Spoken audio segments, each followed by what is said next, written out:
সুন্দর আরেকটি গলার ডিজাইন করেছি। তোমরা আমার গলার ডিজাইন অনেক পছন্দ করো, তাই ভাবলাম আরেকটা করি।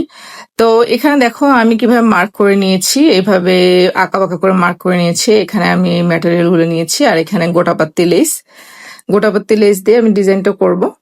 তো এখানে আমি ক্লোজ করে নিয়েছি তোমাদের বোঝার সুবিধার্থে। গোটাপাত্তি লেসটা দেখো আমি এভাবে নিয়ে হাতে ঘুরিয়ে নিচ্ছি। ঘুরিয়ে আমি এটার উপরে সেলাইটা দেবো, ঠিক আছে? আর সেলাইটা কিন্তু খুব আস্তে ধীরে ফিনিশিং এর সাথে করতে হবে। আর আরেকটা জিনিস, আমি কিন্তু উল্টা পাশে পেপার পেস্টিং লাগিয়ে নিয়েছি। তোমরা আমার আগের ভিডিওতে জানো যে আমি পেস্টিং পিছনে লাগিয়ে নিয়েছি। তো এইভাবে ঘুরিয়ে ঘুরিয়ে আমি এটা লাগিয়ে দিচ্ছি। প্রত্যেকটা আমি এভাবে ডিজাইনের উপরে বারবার বসাবো এবং সেলাইটা করে নেব, এবং এটা আমি ঘুরিয়ে নিব, ঠিক আছে? একটু একটু ঘুরাবে এবং সেলাই করে নেবে। এই যে দেখো আমি একটু একটু ঘোরাচ্ছি এবং সেলাই করে নিচ্ছি। এভাবে প্রতিটা করে নিবে। তোমরা চাইলে যে কোনো কিছু দিয়ে এই ডিজাইনটা করতে পারো, ঠিক আছে?